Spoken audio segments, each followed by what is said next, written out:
Hello बच्चों, कैसे हैं आप लोग। आज हम लेके आए हैं साइंस का एक और इम्पोर्टेंट टॉपिक, फ्रिक्शन।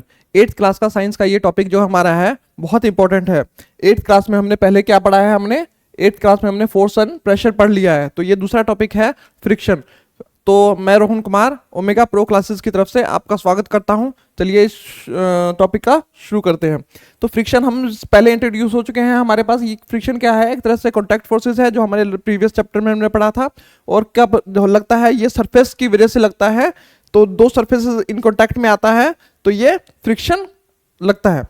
तो हमारे पास क्या है कि फ्रिक्शन होता क्या है। तो फ्रिक्शन क्या होता है, जब ये एक सरफेस दूसरे सरफेस पे इन कांटेक्ट में आता है। जैसे ये बॉडी है, क्या है, इन कांटेक्ट में है, ये हमारे पास इस सरफेस के कांटेक्ट में है।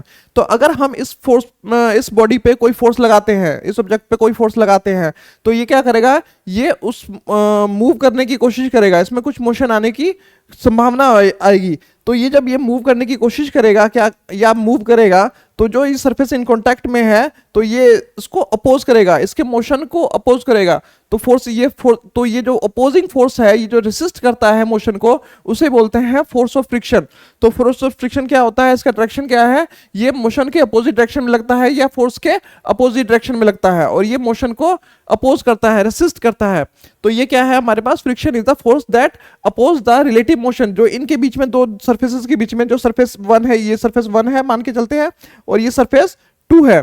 तो दोनों सरफेस के बीच में जो हमारे पास फोर्स ऑफ फ्रिक्शन है, वो रिलेटिव मोशन, जो इन दोनों के बीच में रिलेटिव मोशन है, उसको ये अपोज करेगा, या अटेम्प्ट टू मोशन, या ये मोशन होने की कोशिश हो रही है तो उसको अपोज करेगा। और ये होता क्यों है बिटवीन द टू सरफेसेस, ये होता क्यों है, because the surface are not perfectly smooth. जो हमारा जो दो सरफेस है वो परफेक्टली स्मूथ नहीं होता है। कोई भी सरफेस हमें परफेक्टली स्मूथ दिखता है तो, लेकिन वो परफेक्टली स्मूथ नहीं होता। अगर माइक्रोस्कोप के लेवल पे देखेंगे तो उसमें बहुत सारी इरेगुलर, जैसे इरेगुलर होता है, ये सरफेस हमारा इरेगुलर होता है।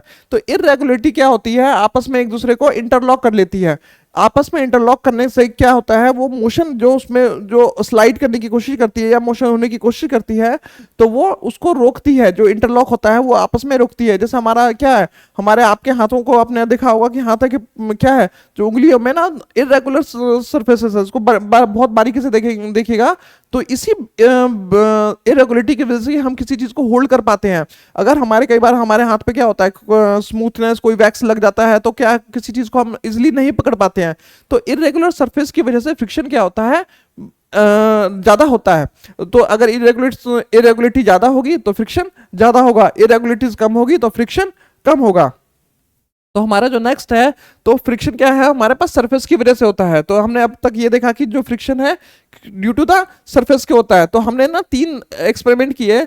तो फर्स्ट एक्सपेरिमेंट में हमने क्या किया, एक जो हमने सरफेस रखा है उसमें ग्लास का सरफेस रखा है, दूसरे में वुड का सरफेस रखा है, और तीसरे में हमने क्या किया, कुछ सैंड, जैसे हमने सैंड छिड़क दिया है, कुछ उसकी इरेगुलरिटीज को और बढ़ा दिया।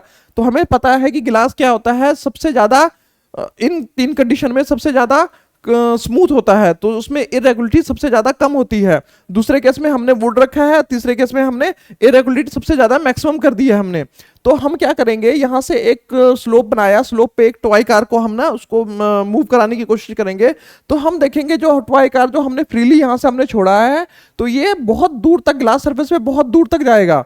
लेकिन सेकंड केस में क्या है, वुड के केस में ये थोड़ा कम दूर जाएगा। और जैसे जैसे हमने इरेगुलरिटीज बढ़ाई, हमने उसके क्या कर दिया, सैंड उसमें छिड़का हुआ है, तो वो थोड़ी दूर में ही रुक जाएगा। तो इससे क्या पता चलता है कि जो सरफेस है वो बहुत क्रूशियल रोल प्ले करता है जो हमारे पे फ्रिक्शन के लिए। जितना ज्यादा सरफेस स्मूथ होगा उतना कम फ्रिक्शन होगा, और जितना ज्यादा इरेगुलरिटीज होगी तो फ्रिक्शन उतना ज्यादा होगा। तो फ्रिक्शन ज्यादा होने की वजह से क्या होगा, उसकी मोशन को उतना ज्यादा अपोज करेगा। तो सेकंड केस में क्या है ये देखते हैं हम। हमने क्या किया, एक बॉक्स पे हमने फोर्स लगाया, और फोर्स को किस डायरेक्शन में लगाया, हमने राइट डायरेक्शन में फोर्स लगाया। तो फ्रिक्शन क्या करेगा, उसका अपोजिट डायरेक्शन में फ्रिक्शन लगेगा। और फ्रिक्शन क्यों लगेगा, इसकी इरेगुलरिटीज की वजह से। इरेगुलरिटीज क्या करती है, आपस में इन चीजों को इंटरलॉक कर लेती है। ठीक है बच्चों, जो आगे है हमारे पास, क्या हम फोर्स ऑफ फ्रिक्शन को मेजर कर सकते हैं, बिल्कुल कर सकते हैं।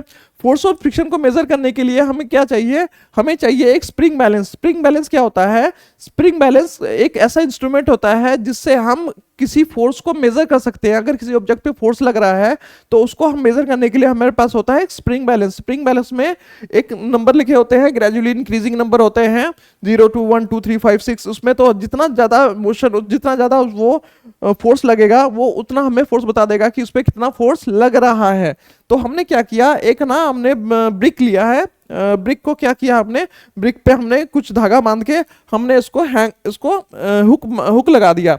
अब इसको जब हम खींचेंगे ब्रिक को तो हम देखेंगे कि क्या है उस पे वो मोशन में, जब तक हम इसको थोड़ा सा फोर्स लगाएंगे तो वो मोशन में नहीं आ रहा। तो हमने एक पर्टिकुलर अमाउंट ऑफ फोर्स लगाएंगे तभी जाके वो मोशन में आएगा। तो जो वो पर्टिकुलर अमाउंट फोर्स के बाद जो मोशन में आ रहा है, मान के चलते हैं अगर ब्रिक को खींच रहे हैं तो फर्स्ट केस में हमारे पास क्या है, x न्यूटन फोर्स लगा तब ये मोशन में आया, ठीक है। तो जब x न्यूटन फोर्स लगा तो वो क्या है, वो फोर्स ऑफ फ्रिक्शन है। फोर्स ऑफ फ्रिक्शन क्या है, उसको रोक रही है, उसको हमारे फोर्स को वो रेसिस्ट कर रही है, जो हमने फोर्स लगा रहे हैं रेसिस्ट कर रही है। तो दूसरे केस में क्या करेंगे, हम ब्रिक को क्या करेंगे, हम ना उसको पॉली बैग से रैप कर देंगे। पॉली बैग से रैप करने से क्या हो जाता है, जो ब्रिक हमारे पास हमने आपने देखा होगा वो उसका सरफेस ना बहुत इरेगुलर होता है। जैसे पॉली बैग से रैप करने पे क्या हो जाएगा, उसका इरेगुलरिटीज कम हो जाएगी। और अब जब उस पर फोर्स लगाएंगे तो वो देखेंगे कि जो पहले जो हमने फोर्स लगा था x न्यूटन, तो उसका जो सेकंड हमारे पास जो हमारे पास फिगर आएगी वो y, वो क्या हो जाएगा, x से कम होगा, x से कम होगा, ठीक है। तो ऐसा ही हम 2-3 एक्सपेरिमेंट और करेंगे, उसको कॉटन से रैप करेंगे या किसी और सरफेस से रैप करेंगे, और फिर हम देखेंगे कि जब उसको हम फोर्स लगाएंगे तो सब में कंडीशन अलग अलग होगी, सबके फोर्स अलग अलग शो करेंगे। तो सबके फोर्स अलग अलग शो इसलिए करेंगे क्योंकि सरफेस हमने चेंज किया। हर कंडीशन में हमने क्या है, हमने मास चेंज नहीं किया, हमने कंडीशन चेंज नहीं की, बस हमने क्या किया, उसका सरफेस चेंज किया। जो दो सरफेस इन कॉन्टेक्ट में है तो हमने सिर्फ उसका सरफेस चेंज किया। तो थर्ड कंडीशन हम क्या है, तो हमने क्या देखा है कि ये जो फैक्टर है हमारा, जो फ्रिक्शन है, वो मेनली किस पे डिपेंड करता है, हमारे पास नेचर ऑफ सरफेस पे डिपेंड करता है। लेकिन इसके अलावा भी 2 फैक्टर और है जिस पे ये डिपेंड करता है, तो वो हम उसको डिटेल में भी पढ़ेंगे। तो नेचर ऑफ सरफेस हमने अभी तक देखा कि जो क्या है, जो कोई सरफेस है रफ रहेगा या स्मूथ रहेगा, तो रफनेस और स्मूथनेस जो है वो फोर्स ऑफ फ्रिक्शन को इंक्रीज और डिक्रीज करेगा। फोर्स जितना रफ हो, जो हमारा सरफेस जितना रफ होगा तो फ्रिक्शन उतना ज्यादा लगेगा, और सरफेस जितना स्मूथ होगा उतना फ्रिक्शन कम लगेगा, ठीक है। तो जैसे हमारे पास ये एग्जांपल हम देखते हैं, जो स्मूथ सरफेस पे है, जो हमारे पास गाड़ी होती है हमारी इजीली चलती है, लेकिन जो कोई रफ सरफेस होता है तो उस पे गाड़ी हमारी इजीली नहीं चलती है, हमें उस पे ज्यादा फोर्स लगाना पड़ता है। जैसे आप लोग साइकिल चलाते हैं, जो कोई सड़क होती है, सड़क उबड़ खाबड़ है या उस सड़क अभी अंडर कंस्ट्रक्शन है, अभी बनी नहीं है, अच्छी से बनी नहीं है, तो क्या होता है, हमें साइकिल चलाने में दिक्कत आती है, साइकिल चलाने में हमें ज्यादा फोर्स लगाना पड़ता है। तो वो ज्यादा जो फोर्स है वो क्या है, फ्रिक्शन की वजह से है। और कई बार आपने देखा होगा कि जो हमारी सड़क है बिल्कुल स्मूथ है, नई नई सड़क बनी हुई है, बिल्कुल स्मूथ सड़क है, तो वहां पर साइकिल चलाने में हमें बहुत अच्छा लगता है। क्यों? क्योंकि वो हमें कम फोर्स लगाना पड़ता है, हमें कम मेहनत करनी पड़ती है साइकिल चलाने के लिए। तो समझ में आया कि बच्चों, तो नेचर ऑफ सरफेस बहुत डिपेंड करता है हमारे पास कि जो मोशन पे, कि नेचर ऑफ सरफेस की वजह से फ्रिक्शन बहुत ज्यादा डिपेंडिंग होता है। दूसरा है हमारे पास नॉर्मल फोर्सेस। नॉर्मल फोर्सेस क्या होता है, जो दो ऑब्जेक्ट इन कांटेक्ट में है तो वो आपस में एक दूसरे पे कितना फोर्स लगा रहे हैं। मान के चलते हैं, हम एग्जांपल लेके चलते हैं, जैसे हम ये हमारे पास एक सरफेस है, हमने इस पे ये बुक रखी है, ठीक है। अब इस पे जो हम फोर्स लगाएंगे तो इसका क्या है, एक पर्टिकुलर अमाउंट ऑफ फोर्स लगेगा।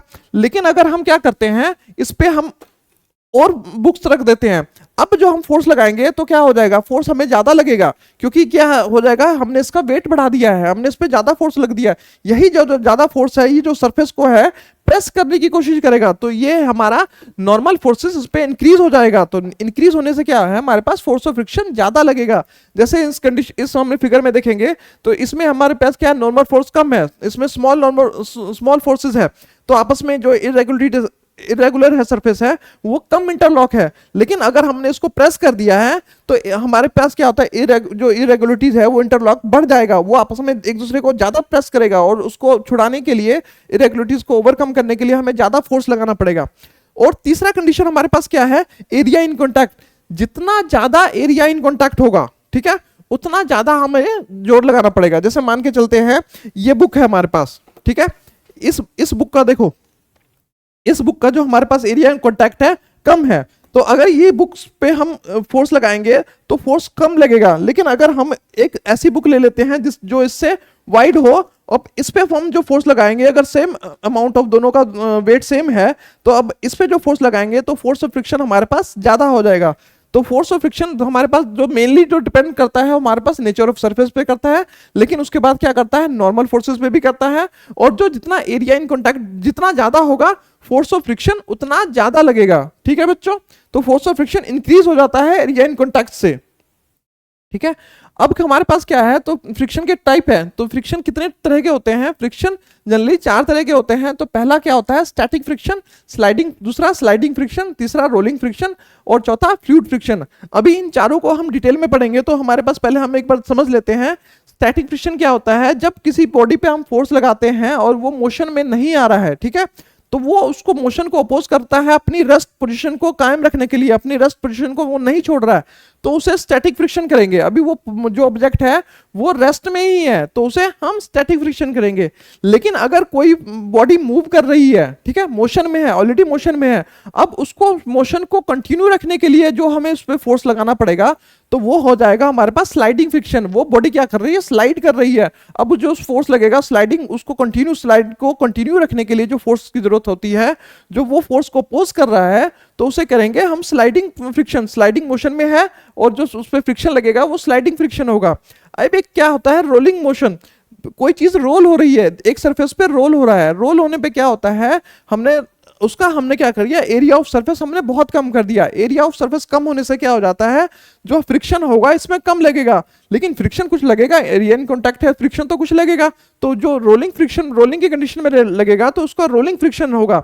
तो सबसे ज्यादा हमारे पास जो होगा स्टैटिक फ्रिक्शन हमारे पास सबसे ज्यादा होगा, उससे कम हमारे पास स्लाइडिंग फ्रिक्शन होगा, रोलिंग फ्रिक्शन सबसे कम होगा। तो अब चलो इसको पढ़ते हैं। जो हमारे पास स्टैटिक फ्रिक्शन है, जो देखो अब ये हमारे पास एक पर्सन है, वो इस बॉक्स को फोर्स लगा रहा है मूव करने के लिए, लेकिन ये बॉक्स मूव नहीं हो रहा है। क्यों नहीं मूव हो रहा, जो यहाँ पर जो इरेगुलर सरफेस है, वो इरेगुलर सरफेस के जितने इसको फोर्स की जरूरत है उतना फोर्स उस पर नहीं लग रहा। तो अगर वो किसी, हमने पिछले प्रीवियस चैप्टर में पढ़ा था कि जो बैलेंस फोर्सेज होता है, किसी ये उसको बैलेंस कर रहा है, जो उस पर फोर्स लग रहा है, जो फ्रिक्शन है उसको बैलेंस कर रहा है। मान के चलते हैं इसको मूव करने के लिए 10 न्यूटन का फोर्स की रिक्वायरमेंट है, लेकिन ये हमारे पास लगा रहा है 5 न्यूटन का फोर्स लगा रहा है, तो ये क्या मूव करेगा, क्या नहीं करेगा। तो ये हमारे पास जो स्टैटिक फ्रिक्शन है, वो किसी बॉडी को रेस्ट में रखने के लिए जितना फ्रिक्शन की जरूरत होती है उसे हम स्टैटिक फ्रिक्शन करेंगे। इसका डेफिनेशन हम देख लेते हैं। The friction force that act in prevent the, उसको प्रिवेंट कर रहा है, वो मोशन को रोकने की कोशिश कर रहा है। तो ये कब काम आता है, object from the moving when it is in the rest. जो कोई रेस्ट में है, कोई पर्टिकुलर ऑब्जेक्ट रेस्ट में है, उस पर हम फोर्स लगा रहे हैं, वो मोशन में उसको रोक रहा है, मोशन को रोक रहा है, तो उसे हम करेंगे स्टैटिक फ्रिक्शन। ये स्टैटिक फ्रिक्शन कब होगा, जैसे हमने एग्जांपल लेके चलते हैं, जो हमारी कार की जो ब्रेक होती है, जो हैंड ब्रेक होती है, हैंड ब्रेक क्या करता है, स्टैटिक फ्रिक्शन को इंक्रीज कर देता है।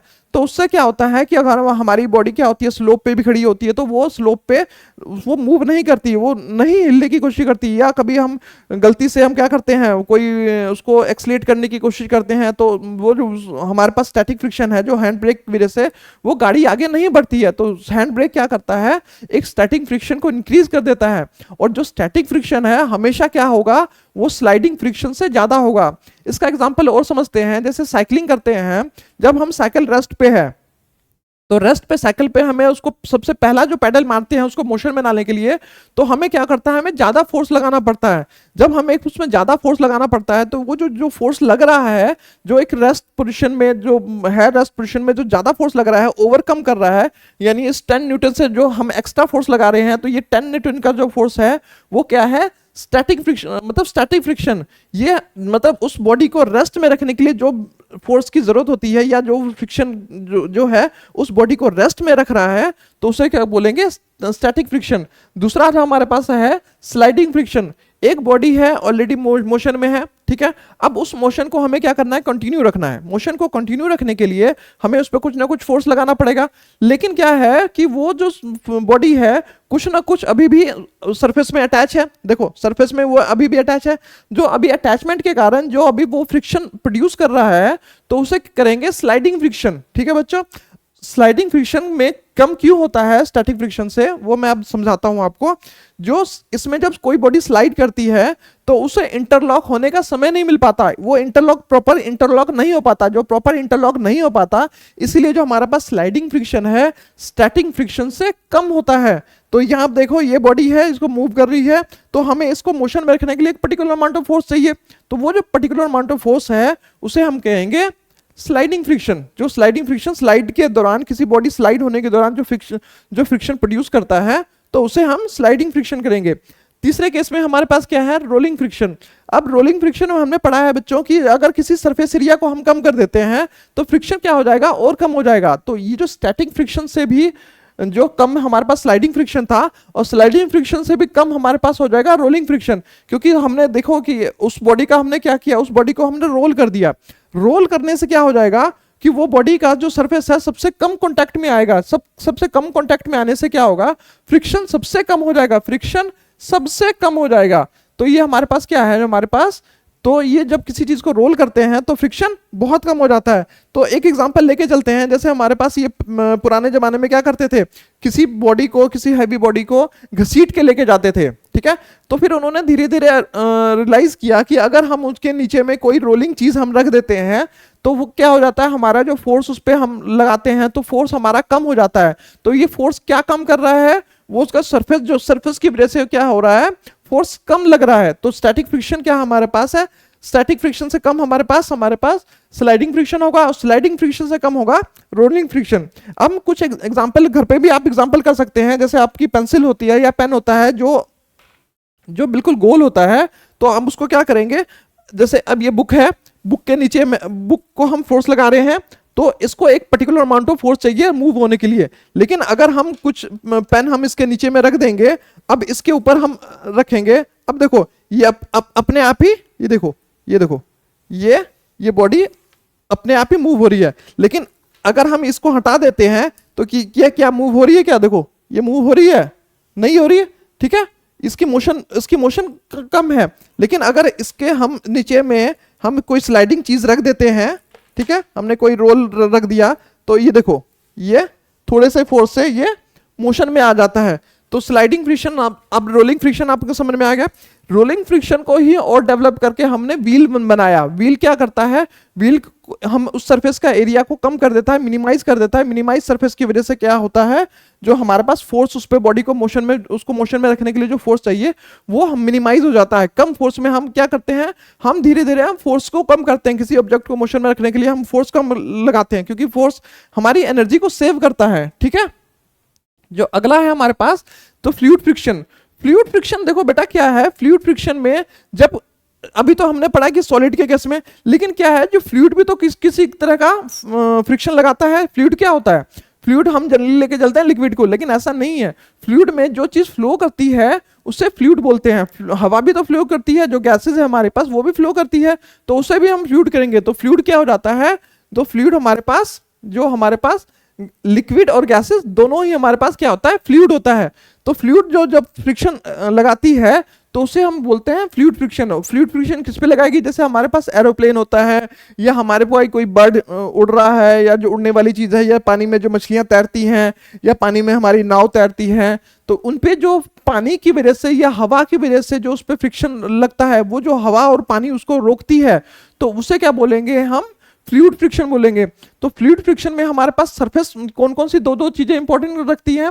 फ्लूइड फ्रिक्शन में हमें शेप इंपॉर्टेंट रखता है, और जो स्पीड जिसमें स्पीड है, अगर मान लो तेज हवा चल रही है और आप साइकिल चला रहे हो, तो तेज हवा साइकिल में आपको क्या है, साइकिल चलाने में दिक्कत आएगी, ठीक है। लेकिन अगर आपको आपके जिस डायरेक्शन में आप जा रहे हो उसी डायरेक्शन में हवा चल रही है तो आपको हेल्प मिलेगी, या आपको अपोजिट डायरेक्शन में आपको हवा चल रही है तो आपको दिक्कत आएगी, ठीक है। जैसे मान के चलते हैं हवा इस डायरेक्शन में चल रही है, ठीक है बेटा, आप भी साइकिल को इसी डायरेक्शन में मूव कर रहे हैं, ठीक है, साइकिल को इसी डायरेक्शन में मूव कर रहे हैं, तो आपको हेल्प मिलेगी। ये क्या कर रहा है, आपको फ्रिक्शन क्या कर रहा है, मदद कर रहा है। लेकिन अगर आप कोई पर्सन है अपोजिट डायरेक्शन में ये साइकिल चला रहा है, तो ये क्या करेगा, जो हमारे पास हवा है उसको अपोज करेगी। यही जो जो हमारे पास जो फ्लूइड है जो अपोज करती है मोशन को या सपोर्ट करती है, तो वही हमारे पास होता है फ्लूइड फ्रिक्शन। तो इसको हम एज ए ड्रैग भी, जो हमारे कहते हैं एज ए ड्रैग भी हम इसको रिप्रेजेंट करते हैं कि ड्रैग है। तो इसके लिए सबसे बेटर क्या होता है कि हमारे पास दो चीजें तो है कि फ्लूइड फ्रिक्शन के लिए हम जैसे बाकी चीजें हैं वो एरिया कांटेक्ट है, बाकी चीजें हैं, लेकिन इसमें स्ट्रीमलाइन शेप, जो अगर बॉडी का स्ट्रीमलाइन शेप है, जो स्ट्रीमलाइन शेप क्या होता है, जो मछली होती है, तो मछली आपने कैसी होती है बेटा, मछली आपके ऐसे होती है, ठीक है, ये मछली होता है, मछली का शेप क्या होता है, स्ट्रीमलाइन होता है। स्ट्रीमलाइन मछली क्यों होता है, क्योंकि उससे मोशन में, जो पानी में मूव करने के लिए उससे हेल्प मिलती है। तो स्ट्रीमलाइन जो शेप होता है वो मोशन में उसको हेल्प करती है।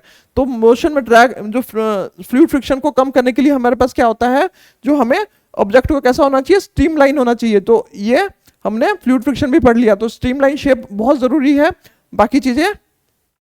और इफेक्ट ऑफ फ्रिक्शन, अब देखेंगे हम कि फ्रिक्शन अगर होता है तो उसके क्या क्या इफेक्ट आते हैं। तो फ्रिक्शन का सबसे पहला जो इफेक्ट आएगा वो क्या करेगा, वो हीट प्रोड्यूस करेगा। हीट प्रोड्यूस कैसे करेगा, जैसे हम अपने हाथों को रगड़ते हैं तो क्या होता है, हमारे हाथ गर्म हो जाते हैं, ठीक है, ये भी क्या है, फ्रिक्शन है, घर्षण है। तो हमारे जो हाथ, हम खुद को, हम अपने हाथों को रगड़ते हैं तो हमारे हाथ गर्म हो जाते हैं। तो सर्दियों में हम क्या करते हैं, सर्दियों में खुद को गर्म रखने के लिए हम अपने हाथों को रगड़ते हैं तो हमारे हाथ गर्म हो जाते हैं। तो फ्रिक्शन क्या करता है कि हीट प्रोड्यूस करता है। इसी से पुराने जमाने में जो केवमैन थे या आदि मानव थे, वो क्या करते थे, आग जलाते थे। वो क्या करते थे, एक पत्थर को रगड़ के या पत्थर पे किसी तरह की लकड़ी को रगड़ के वो आग प्रोड्यूस करते थे। जो ज्यादा फ्रिक्शन प्रोड्यूस करता है तो फ्रिक्शन से क्या हो जाता है, हीट प्रोड्यूस होगा, और हीट इतना ज्यादा बन जाएगा, वो उस चीज को इग्नाइट कर देगा, ठीक है, उतना ज्यादा कर देगा कि वो जो सूखे पत्तियों को जला देगा। तो वो हीट प्रोड्यूस होता था और उससे आग, फायर प्रोड्यूस हो जाता था। तो पुराने जमाने में हीट प्रोड्यूस करने के लिए या आग प्रोड्यूस करने के लिए फ्रिक्शन को यूज किया जाता था। और इसी आग ने क्या किया, मानव सभ्यता को एक नया अध्याय जोड़ा और नई दिशा में लेके गया। आज जो हम इतने डेवलप हैं, हमारा क्या कहते हैं, फर्स्ट और इंपॉर्टेंट जो हमारे पास ये है, आग है, हमारे लिए बहुत जरूरी है, ठीक है। तो ये किसकी वजह से है, फ्रिक्शन की वजह से है। तो दूसरा क्या है हमारे पास, फ्रिक्शन हमारे पास हीट प्रोड्यूस करता है। उसके बाद क्या करता है, फ्रिक्शन क्या करता है, वेयर एंड टेयर करता है। मतलब अगर आप कोई चीज हम चलेंगे, जैसे हम चलते हैं तो क्या होगा, तो फ्रिक्शन हमारे चप्पलों में फ्रिक्शन है, फ्रिक्शन, हम चलते हैं चप्पल या जूते, क्या होंगे, वो घिस जाएंगे। या मशीन चलेंगे तो वो क्या करेंगे, वो उसके पार्ट्स को घिस देगा, तो वो उनमें टूट फूट की संभावना बढ़ जाती है। तो फ्रिक्शन क्या करता है, वो वेयर एंड टेयर भी होता है। तो फ्रिक्शन, और तीसरा जो इंपॉर्टेंट है वो क्या करता है, मोशन को अपोज करता है। तो जो मोशन को अपोज करता है एक तरह से वो क्या करता है, हमारी एनर्जी को वेस्ट करता है। लेकिन यहीं पर वो जो मोशन को अपोज करता है तो हमें कंट्रोल भी देता है मोशन पे। जैसे हमारे साइकिल में क्या होता है, ब्रेक्स होती हैं। तो ब्रेक्स जो हम फोर्स लगाते हैं, हम चलने के लिए, हम साइकिलिंग करते हैं तो साइकिल चलाते हैं, लेकिन अगर फ्रिक्शन ना हो, फ्रिक्शन को ओवरकम करने के लिए हम फोर्स तो लगा रहे हैं, फोर्स को हम ज्यादा कर रहे हैं, लेकिन अगर हम फ्रिक्शन की वजह से हमें रुक पाते हैं, हम फ्रिक्शन को इंक्रीज करते हैं ड्यू टू ब्रेक्स। ब्रेक्स क्या करता है, उसमें आपके साइकिल के पैडल में, साइकिल का जो रिम होता है उसमें ब्रेक्स, वो सरफेस को उसको दबाता है, नॉर्मल फोर्सेस को बढ़ाता है। जो ब्रेक लगाने पे नॉर्मल फोर्सेस बढ़ती हैं और ब्रेक लगती है और वो चीज रुक जाती है। तो मोशन को कंट्रोल करने के लिए फ्रिक्शन बहुत जरूरी है। तो फ्रिक्शन बहुत जरूरी है। फ्रिक्शन क्या करता है, friction oppose the motion, motion को अपोज करता है, लेकिन वो हमें कंट्रोल भी देता है मोशन पे। तो फ्रिक्शन देखो, अब तक हमने पढ़ा है कि फ्रिक्शन जरूरी भी है, ठीक है, और वो मुश्किल भी देता है। तो फ्रिक्शन क्या करता है, मुश्किल क्यों देता है, जो फ्रिक्शन की वजह से क्या होता है, हमें ज्यादा एनर्जी लगानी पड़ती है, किसी चीज को मोशन में लगाने के लिए ज्यादा एनर्जी लगानी पड़ती है, तो हमारी एनर्जी वेस्टेज होता है। लेकिन फ्रिक्शन वहीं पर क्या है, वहीं पर हमारे लिए हेल्पफुल भी है। अगर मान लो हम दीवार में कील ठोकते हैं तो कील ठोकने में हमें दिक्कत आता है। दिक्कत क्यों आता है, फ्रिक्शन की वजह से। जो दीवार के आपस में जो फ्रिक्शन है वो उसको कील को अंदर जाने से रोकती है, लेकिन उस पर हमें ज्यादा फोर्स लगा के हमें कील ठोकते हैं, लेकिन फ्रिक्शन की वजह से ही वो कील वहां पर स्टैंड रहती है। फ्रिक्शन, अगर वो कील वहां पर स्टैंड नहीं रहेगी, अगर फ्रिक्शन नहीं होगा तो वो कील अंदर वो स्टैंड नहीं रहेगी और इजिली वो बाहर आ जाएगी। तो फ्रिक्शन, उस कील को होल्ड करने के लिए भी फ्रिक्शन जरूरी है। तो फ्रिक्शन हमारे लिए नेसेसरी भी है, इसीलिए उनको बोला है इवल भी है और नेसेसरी भी है, ठीक है। नेसेसरी क्यों है, क्योंकि फ्रिक्शन की वजह से हम चल पाते हैं, और फ्रिक्शन के कुछ एडवांटेज भी है और डिसएडवांटेज भी है। दोनों ही फ्रिक्शन को बैलेंस रखते हैं, इसीलिए इसको हमने बोला है ये एक क्या है, नेसेसरी इवल है। अब हम फ्रिक्शन के एडवांटेज और डिसएडवांटेज देखेंगे। तो फ्रिक्शन का पहला एडवांटेज क्या है, फ्रिक्शन फोर्सेस क्या होता है, हमें चलने में मदद करता है। फ्रिक्शन की वजह से ही हम चल पाते हैं, जो हम चल पाते हैं वो फ्रिक्शन के कंट्रोल वे में होने की वजह से चल पाते हैं। कई बार आपने देखा होगा कि किसी स्लिपरी सरफेस होता है जहां पर फ्रिक्शन कम होता है, तो वहां पर हम क्या करते हैं, स्लिप कर जाते हैं, गिरने के चांसेस ज्यादा होते हैं। तो फ्रिक्शन कम होने की वजह से अगर कंट्रोल में फ्रिक्शन नहीं होगा तो हम हमारे चलने में भी दिक्कत होगी। तो फ्रिक्शन को हमें चलने में बहुत मदद करता है। दूसरा, किसी चीज को होल्ड करने में, अब मान लो ये बोतल है हमारे पास, इस बोतल को होल्ड करने के लिए क्या है, फ्रिक्शन की वजह से ही हम इस बोतल को होल्ड कर पा रहे हैं। एक पर्टिकुलर अमाउंट ऑफ फ्रिक्शन यहां पर लग रहा है, इसीलिए ये बोतल मेरे हाथ में है। यहां पर क्या है, स्टैटिक फ्रिक्शन है, ठीक है। अगर फ्रिक्शन क्या हो जाएगा, यहाँ पर कम हो जाएगा, या जैसे कई बार आपने देखा होगा कि आप घर में जो गिलास होता है उसमें किसी या कभी ऑयल लग जाता है, तो क्या होता है, ऑयल लगने से, लुब्रिकेंट लगने से क्या हो जाता है, वो फ्रिक्शन कम हो जाता है। फ्रिक्शन कम होने की वजह से क्या होता है, हमें उसको पकड़ने में दिक्कत आती है, वो फिसलता है हमारे हाथों से। तो यहाँ पर क्या है, फ्रिक्शन एक कंट्रोल वे में फ्रिक्शन है, तभी हम किसी चीज को होल्ड कर पाते हैं। आप कहेंगे इसमें इरेगुलरिटीज कहाँ है, कभी आपने अपने हाथ को देखा होगा कि आपके हाथों में ना बहुत सारे इरेगुलरिटीज होती हैं, वो हमारे उबड़ खाबड़ सी बनी होती हैं। तो ये उबड़ खाबड़ सी इरेगुलरिटीज ही इंटरलॉक, किसी चीज को हम पकड़ते हैं तो क्या हो जाता है, वो इंटरलॉक हो जाता है। तो फ्रिक्शन क्या है, हमें वॉक करने में और किसी चीज को पकड़ने में हमें मदद करती है। तो फ्रिक्शन का दूसरा जो एप्लीकेशन है वो क्या है, दूसरा एडवांटेज क्या है, फ्रिक्शन की वजह से ही हम बोर्ड पे लिख पाते हैं। जो पेन से हम जो लिखते हैं वो फ्रिक्शन की वजह से ही लिख पाते हैं। जैसे पेंसिल आप लेते हैं, पेंसिल से लिखते हैं तो क्या होता है, अब पेपर और पेंसिल के बीच में फ्रिक्शन होता है। तो फ्रिक्शन से क्या होता है, फ्रिक्शन होने की वजह से हम उस पर लिख पाते हैं चौक से। जैसे हम अपने ब्लैक बोर्ड पे चौक से लिखते हैं, या कुछ भी राइटिंग का प्रोसेस होता है वो फ्रिक्शन की वजह से ही होता है, ठीक है। तो फ्रिक्शन की वजह से हमारे पास दूसरा एप्लीकेशन हो गया। तो तीसरा क्या है, जो कार ब्रेक्स है, स्टॉप व्हीकल है, तो क्या है, control the speed of bicycle. तो हमने क्या पढ़ा है कि फ्रिक्शन की वजह से क्या है, मोशन को कंट्रोल कर सकते हैं। यानी कोई गाड़ी चल रही है तो हमें उसको पर्टिकुलर वे में कहाँ रोकना है, उसके लिए हमें particular amount of friction forces apply करेंगे और वो गाड़ी रुक जाएगी। साइकिल चलाने में हम क्या करेंगे, साइकिल चलाने में एक पर्टिकुलर अमाउंट ऑफ फ्रिक्शन लगाएंगे और जहां हमें साइकिल को रोकनी है, हम साइकिल हमारी वहां रुक जाएगी। तो फ्रिक्शन हमें मोशन पे कंट्रोल देता है। तीसरा क्या है, friction can generate the heat. अब फ्रिक्शन क्या करता है, हीट जनरेट करता है। हीट जनरेट करने से क्या, हमने पहले भी पढ़ा है कि फायर प्रोड्यूस होगा। तो फायर प्रोड्यूस हमारे लिए जरूरी होता है। तो ये एडवांटेज में हम लेके चलते हैं। फ्रिक्शन क्या करता है, हीट जनरेट करता है। अब फ्रिक्शन कैन क्या करता है, ट्रांसफर करता है one form of energy into another form of energy. जैसे हमारे पास क्या है, जो फ्रिक्शन क्या है, हम फ्रिक्शन क्या, कील पे एक तरह की फोर्स लगाते हैं और कील क्या होता है, दीवार में फिक्स हो जाता है। तो वो एक टाइप की एनर्जी को हम दूसरे टाइप की एनर्जी फ्रिक्शन को कंट्रोल कर सकते हैं। जैसे स्टैटिक फ्रिक्शन हो गया, स्लाइडिंग फ्रिक्शन हो गया, रोलिक फ्रिक्शन हो गया। ये जो अलग अलग टाइप की एनर्जी होती है, अलग अलग टाइप का फ्रिक्शन होता है, तो ये एक तरह से क्या है, जो एनर्जी का भी इंटरचेंज होता रहता है, ठीक है। तो हमारे पास क्या है, ये हमारे पास फ्रिक्शन के एडवांटेज होते हैं। अब फ्रिक्शन के कुछ एडवांटेजेस हैं तो कुछ हमारे पास डिसएडवांटेजेस भी हैं। डिसएडवांटेजेस क्या है, ये क्या करता है, फ्रिक्शन क्या करता है, एनर्जी को वेस्ट करता है। एनर्जी को वेस्ट कैसे करता है, ये मतलब ये अननेसेसरी हीट, ठीक है, अननेसेसरी हीट प्रोड्यूस करता है। अननेसेसरी हीट प्रोड्यूस करने से क्या होता है, अब मान लो कई बार आपने देखा होगा कि आप घर में कोई मिक्सी चलाते हैं या कोई साइकिल चलाते हैं या आप कोई गाड़ी चलाते हैं, तो क्या होता है, आपकी गाड़ी हीट हो जाती है। आपके टायर्स की क्या होता है, वो हीट हो जाता है। जो गाड़ी होती है जो बहुत स्पीड में चल रही होती है उसके टायर हीट हो जाते हैं। तो फ्रिक्शन क्या करता है, अननेसेसरी हीट प्रोड्यूस करता है। अननेसेसरी हीट प्रोड्यूस करने से क्या होता है, हमारी एनर्जी वेस्ट होती है। तो हमें उसको ओवरकम करने के लिए क्या करना है, हमें ज्यादा एनर्जी लगानी पड़ती है, ठीक है। तो आपने हमेशा देखा होगा कि फ्रिक्शन की वजह से अननेसेसरी हीट प्रोड्यूस होता है, ठीक है। और क्या होता है, ये डैमेज भी प्रोड्यूस करता है। तो जैसे जैसे फ्रिक्शन होगा, ज्यादा होगा, वैसे वैसे डैमेज होगा। जैसे जैसे हमारे पास कोई जो सड़क है, जो खराब सड़क है, तो खराब सड़क पे गाड़ियां क्या होती हैं, गाड़ियां ज्यादा डैमेज होती हैं, ठीक है। लेकिन जितना स्मूथ सड़क होती है तो गाड़ियां उतनी कम डैमेज होती है। तो फ्रिक्शन क्या, जो फ्रिक्शन बढ़ने से क्या होगा, डैमेज होगा, क्या है, डैमेज होगा, वेयर एंड टेयर होगा।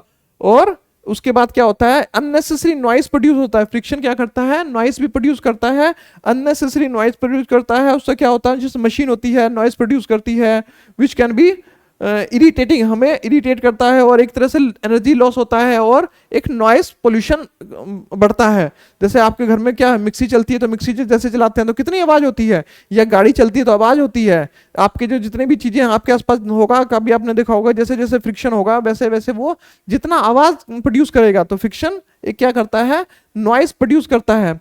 और फॉरेस्ट फायर एक ये बड़ा काजुस होता है कि फ्रिक्शन की वजह से जंगल में आग लग जाती है। जो कभी सूखी टहनियां होती हैं, हवा चलने से क्या होता है, या वो सूखी टहनी जब टूट के गिरती है तो दूसरे टहनियों के साथ वो रगड़ खाती है, और रगड़ने से क्या होता है, वहां पर चिंगारी निकलती है और हीट प्रोड्यूस होता है। तो उसकी वजह से क्या होता है, फॉरेस्ट में फायर लग जाता है। तो ये हमारे कुछ डिसएडवांटेज है। तो फ्रिक्शन क्या है, हमारे लिए फायदेमंद भी है और नुकसानदेह भी है, इसीलिए वो क्या है, एक नेसेसरी एविल है। ठीक है, उसके बाद हमारे पास क्या है, अब इसको हम कंट्रोल कैसे कर सकते हैं, फ्रिक्शन को कंट्रोल करने के मेथड। तो फ्रिक्शन को क्या होगा, कई बार हमें फ्रिक्शन को बढ़ाना पड़ेगा, कई बार फ्रिक्शन को कम करना पड़ेगा। तो कम करना और बढ़ाने के लिए हमें जो पहले हम पढ़ेंगे, इंक्रीज करने के लिए फ्रिक्शन को इंक्रीज कैसे करेंगे, इंक्रीज द सरफेस रफनेस। हम क्या करेंगे, हमने अभी देखा है कि क्या है, जो हमारा पास स्मूथ सरफेस है या रफ सरफेस है वो फ्रिक्शन पे बहुत डिपेंड करता है। तो फ्रिक्शन को इंक्रीज करने के लिए क्या करेंगे, हम सरफेस को क्या कर देंगे, रफ कर देंगे। ठीक है, तो फ्रिक्शन की रफनेस को हम इंक्रीज कर देंगे। Press the surface together harder, किसी चीज को हार्डर पकड़ेंगे। अब मान लो जैसे ये है, इसको हम जितना जोर से पकड़ेंगे उतना हमें कंट्रोल मिलेगा, जितना हम इसको लूज पकड़ेंगे तो वो क्या करेगा, उतना ये कंट्रोल हम कम होगा और ये नीचे गिरने के चांसेस होगा। तो क्या करेंगे, हम उसको हार्डर पकड़ेंगे। ठीक है, तो फ्रिक्शन तो हार्डर पकड़ेंगे। कभी यार आप टग और वार में आपने देखा होगा, टग और वार में क्या होता है, हम रस्सी को बहुत जोर से पकड़ते हैं, हमें क्या करता है, फ्रिक्शन को बढ़ाना होता है। तो फ्रिक्शन को इंक्रीज करने के लिए टग और वार में रस्सी को हम बड़े जोर से पकड़ते हैं, उसमें हम नॉर्मल फोर्सेस बढ़ाते हैं, तो उसको क्या करेंगे, हार्डर होगा। तो उसके बाद क्या हो जाएगा हमारे पास, इंक्रीज द सरफेस एरिया। अब देखो, हम घर में जो गिलास होता है या कोई चीज होता है, हम उसको ऐसे तो नहीं पकड़ते, दो उंगलियों से तो नहीं पकड़ते, हम उसको पूरा हाथ से पकड़ते हैं। हाथ से पकड़ने से क्या होता है, हमें फ्रिक्शन इंक्रीज हो जाता है और हमें बेटर कंट्रोल मिलता है। तो हमें क्या करना पड़ेगा, तो उसका सरफेस एरिया क्या करना पड़ेगा, हमें इंक्रीज करना पड़ेगा। और तीसरा क्या, और उसके बाद क्या है, चौथा क्या है हमारे पास, चौथा है मास को इंक्रीज करना पड़ेगा, उसके मास को इंक्रीज करना पड़ेगा। और उसके बाद प्रोवाइडिंग ग्रूव्स। ग्रूव्स क्या होता है, आपने कभी देखा होगा कि टायर में ना डिजाइन बने होते हैं। जो हमारे पास टायर होता है, ठीक है, टायर का जो सरफेस होता है, सामने वाला सरफेस होता है, उस पर देखा होगा कि आपने डिजाइन्स बने होते हैं। ठीक है, वो डिजाइन्स नहीं होते हैं, वो ग्रूव्स बना होता है। वो उसको इरेगुलरिटीज दी जाती है ताकि वो बेटर कंट्रोल मिले उसको। ठीक है, चप्पल के बीच में, चप्पल के नीचे भी आपने देखा होगा कि उसमें क्या है, उसमें कई तरह के डिजाइन बने होते हैं। वो डिजाइन नहीं होते हैं, वो ग्रूव्स होते हैं ताकि हमें बेटर कंट्रोल मिले। कई बार किसी चीज को पकड़ने वाले जितनी भी चीजें होती हैं, आपने देखा होगा हैंडल पे क्या होता है, डिजाइन बने होते हैं, वो ग्रूव्स बने होते हैं ताकि हमें बेटर कंट्रोल मिल सके। उसकी इरेगुलरिटीज को बढ़ाया जाता है। ठीक है, तो ग्रूव्स क्या करता है, इरेगुलरिटीज को बढ़ाता है। आपने पेन पे भी देखा होगा कि पेन के जो आपने टिप होती है, टिप के पास क्या होता है, जहां पर हम फिंगर से पकड़ते हैं, तो बेटर कंट्रोल के लिए क्या होता है, वहां पर ग्रूव्स बने होते हैं। पेन के आगे ये सरफेस का इरेगुलर होता है ताकि वो बेटर हमें कंट्रोल मिल सके। ठीक है बच्चों, तो ये हमारे पास इंक्रीज करने के हमारे पास कुछ मेथड है। तो अब इसको डिक्रीज करने के हमारे पास कौन कौन से मेथड है। तो पहला मेथड है कि हम लुब्रिकेंट यूज कर सकते हैं। जैसे हम साइकिल में हम क्या करते हैं, साइकिल की चेन में हम क्या करते हैं, लुब्रिकेंट डालते हैं। लुब्रिकेंट डालने से क्या होता है, साइकिल हमारी स्मूथ चलने लगती है। लुब्रिकेंट क्या करता है, साइकिल को स्मूथ कर देता है। जो मशीन्स होती हैं, बड़ी मशीन्स होती हैं, उसमें और ज्यादा ग्रीस होता है, लुब्रिकेंट डालते हैं तो लुब्रिकेंट क्या करता है, सरफेस को स्मूथ कर देता है। ठीक है, तो कई बार देखा होगा कि ऑयल क्या करता है, ऑयल सरफेस पे कहीं ऑयल गिरा होता है तो वहां पर फ्रिक्शन कम हो जाता है, फ्रिक्शन डिक्रीज हो जाता है, फ्रिक्शन रिड्यूस हो जाता है। तो ऑयली सरफेस पे हमें गिरने के चांसेस ज्यादा हो जाते हैं। क्यों, क्योंकि वहां पर फ्रिक्शन कम होता है, हमें चलने में दिक्कत होती है। या कई बार रेनी सीजन में क्या होता है, चीजें फ्रिक्शन रिड्यूस हो जाता है, सड़क का फ्रिक्शन रिड्यूस हो जाता है और लोग स्लिप होने के चांसेस बढ़ जाते हैं। ठीक है, तो लुब्रिकेंट से हमारे पास क्या होता है, लुब्रिकेंट को हम हेल्प में ले सकते हैं फ्रिक्शन को डिक्रीज करने के लिए, रिड्यूस करने के लिए। अगला है पॉलिशिंग। जो पॉलिशिंग होता है, जैसे आपने स्कूल के इसको देखा होगा, जैसे स्कूल या प्लेग्राउंड में क्या होता है, एक स्लाइडिंग जो सरफेस होता है उसको ना अच्छे से पॉलिश किया होता है। जो पॉलिश करने से क्या होता है, तो ये फ्रिक्शन हमारा पर रिड्यूस हो जाता है। उसके बाद बॉल बेरिंग भी यूज हो जाता है। बॉल बेरिंग जो होता है वो भी फ्रिक्शन को रिड्यूस कर देता है। उसके बाद स्ट्रीमलाइन शेप भी क्या करता है, फ्रिक्शन को रिड्यूस कर देता है। किसी चीज में व्हील लगाने से फ्रिक्शन रिड्यूस कर देता है। जैसे देखो ये जो व्हील है, व्हील क्या करता है, तो हमारे पास सरफेस को जो जो रोलिंग हमने पढ़ा था, रोलिंग फ्रिक्शन यही फ्रिक्शन होता है जो रोल करने की कोशिश करता है। इसमें सरफेस क्या है, सिर्फ इतना इन कांटेक्ट में है, तो हमारे पास क्या होगा, फोर्स ऑफ फ्रिक्शन उतना कम होगा। तो इसी को हमने थोड़ा सा और एडवांस करके हमने क्या किया, बॉल बेरिंग बनाए हैं। जिसमें बॉल बेरिंग क्या होता है, इसमें अलग अलग तरह के बेरिंग होते हैं, बॉल यूज होते हैं जो फ्रिक्शन को और रिड्यूस करते हैं और हमें हमारे मोशन को और इंक्रीज कर देते हैं, हमारी हमारी कैपेबिलिटी को इंक्रीज, मोशन की कैपेबिलिटी को इंक्रीज कर देता है।